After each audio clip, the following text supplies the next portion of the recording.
बिस्मिल्लाहिर्रहमानिर्रहीम। अस्सलाम वालेकुम मेरे प्यारे भाइयों और बहनों, आप सबका स्वागत है एक और नए ब्लॉग में। टाइम का सच में पता नहीं चलता कितनी जल्दी बीत जाता है। एक टाइम ही है जो बहुत जल्दी से गुजरता है।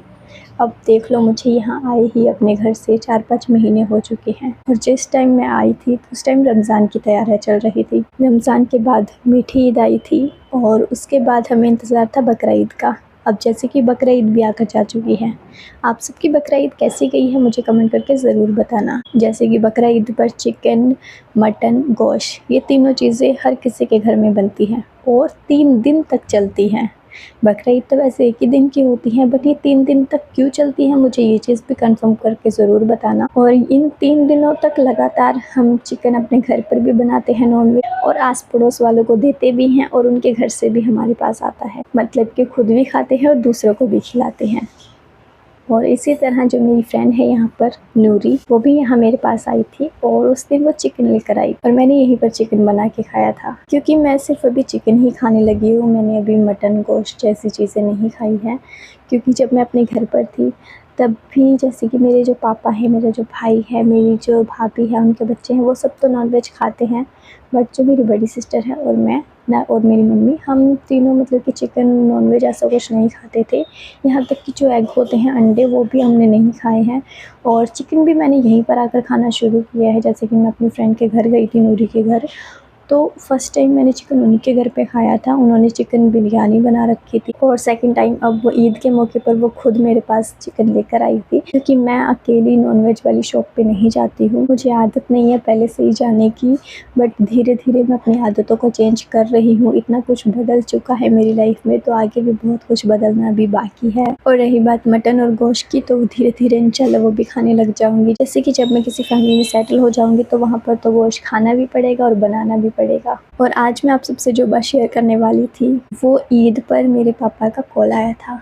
मेरे पापा ने हिंदू रिलीजन में रहते हुए अपनी बेटी, जो कि अब मुस्लिम बन चुकी है, उसको ईद की मुबारकबाद दी है। मेरे लिए सच में ये बहुत बड़ी बात है। मैं आपको एक बात और बता देती हूँ कि हमने ना अपने घर पे बकरियाँ भी रखी हुई हैं। जैसे कि ईद के मौके पर अक्सर आसपास के जो लोग होते हैं वो बकरा लेने के लिए हमारे घर आते थे। और हर साल मेरे पापा को भी ईद का इंतज़ार रहता है। और हमारे घर पे जब मैं थी तो बहुत छोटे छोटे बच्चे भी थे और बड़े बड़े बकरे भी हमने रखे हुए। और मेरे पापा को सिर्फ यही इंतज़ार रहता था कि ईद कब आएगी, ईद कब की है, कब हमारे बकरे सेल होंगे। मुझे दुख तो बहुत होता था उस टाइम पे कि हम अपने हाथ से पाली हुई चीज़ किसी को दे देते हैं और वो जाकर उनकी कुर्बानी करते हैं। बट मुझे इस चीज़ का मतलब अब जाके पता चला है कि अगर हम किसी की कुर्बानी दे रहे हैं, वो अपने अल्लाह के लिए दे रहे हैं। और जब से मैंने हज़रत इब्राहीम अलैहिस्सलाम का वाक़या सुना है, तब से तो मेरी इस चीज़ को लेकर और नॉलेज बढ़ चुकी है कि उन्होंने अपनी लाइफ में कितने सारे इम्तिहान दिए हैं, कितनी सारी आजमाइशों से वो निकले हैं। तो हमारी ये ज़िंदगी में जो आजमाइशें चल रही हैं, ये तो उनके मुकाबले कुछ भी नहीं है। और रही बात मेरे घर छोड़ने की, तो ये चीज़ तो मैं बार बार बोल ही चुकी हूँ कि हमेशा लड़कियों का एक घर नहीं होता है। उनको कभी ना कभी तो अपने पापा का घर छोड़ के अपने ससुराल में जाना ही होता है। तो आप सब यही चीज़ समझ लीजिए कि हाँ, मैंने एक ससुराल में जाने के लिए ही ये कदम उठाया है। बेशक ये मैंने अपनी मर्ज़ी से उठाया है, बट मैंने ये किसी लड़के के लिए नहीं उठाया है कि हाँ, मुझे उसके साथ शादी करनी थी। बहुत सारे कमेंट आते हैं ना कि आपकी शादी हो गई, आपका निकाह हो गया, या फिर आप निकाह कर लो। तो मेरी शादी अभी नहीं हुई है। बेशक मैं यहाँ पर शादी करूँगी, निकाह करूँगी, तो आप सबको उस दिन ज़रूर बताऊँगी। जो भी मेरा हमसफ़र होगा, मैं उसके बारे में आप सबको फुल डिटेल से ज़रूर बताऊँगी। बट उसमें अभी बहुत टाइम है। और रही बात मेरी फैमिली की, तो मेरे पापा मेरे से बात करने लग चुके हैं। और बाकी जो मेरी फैमिली में है, मेरा भाई, मेरी भाभी, बाकी सिस्टर, उनसे मेरी कोई बातचीत नहीं होती है। उनके मन में तो जो गुस्सा है वो तो रहेगा ही। बाकी जो माँ बाप होते हैं, उनका दिल बहुत ही नरम होता है अपने बच्चों के लिए। वो हमेशा अपने बच्चों को खुश देखना चाहते हैं। काश ऐसा हो सकता कि मेरे साथ साथ मेरी जो बाकी की फैमिली है वो भी इस्लाम को अच्छे से समझ सकते, तो उस चीज़ की भी खुशी मुझे बहुत होती। क्योंकि मेरी फैमिली में तो अभी भी मूर्ति पूजा होती है। और मैंने ये चीज़ सुनी है कि अल्लाह की रहमत 2 जगह नहीं होती है। एक उस घर में जहाँ पर कुत्ता रखा जाता है, डॉगी पाला जाता है, और दूसरा उस घर में जिस घर में मूर्ति पूजा होती है। मैं अपने वीडियोस में हिंदू रिलीजन को लेकर जो चीज़ें बताती हूँ इसीलिए बताती हूँ ताकि लोगों को समझ में आ सके। बट पता नहीं जो लोग सब कुछ जानते हुए भी उस चीज़ को नहीं छोड़ते हैं, उस चीज़ में बिलीव नहीं करते हैं, उनका क्या होगा। हमारा सिर्फ फर्ज बनता है कि हम अपना काम एक नेक नीयत से करते रहें। जो चीज़ें मुझे हिंदू रिलीजन के बारे में पता थी, जो चीज़ें मुझे इस्लाम के बारे में पता है, उनका जवाब मैं ज़रूर देती रहूँगी। और जिस दिन इंसान ने ये चीज़ समझ ली कि हाँ सही रिलीजन कौन सा है, वो खुद ब खुद उस चीज़ में आ जाते हैं। ज़रूरी नहीं है कि तुम अपना धर्म चेंज करो, ज़रूरी सिर्फ ये है कि तुम एक खुदा पर ईमान रखो। अपने रिलीजन में रहते हुए भी रख सकते हो। बस अपने घर में से मूर्तियों को हटा दो, कभी भी मूर्तियों से मत मांगो।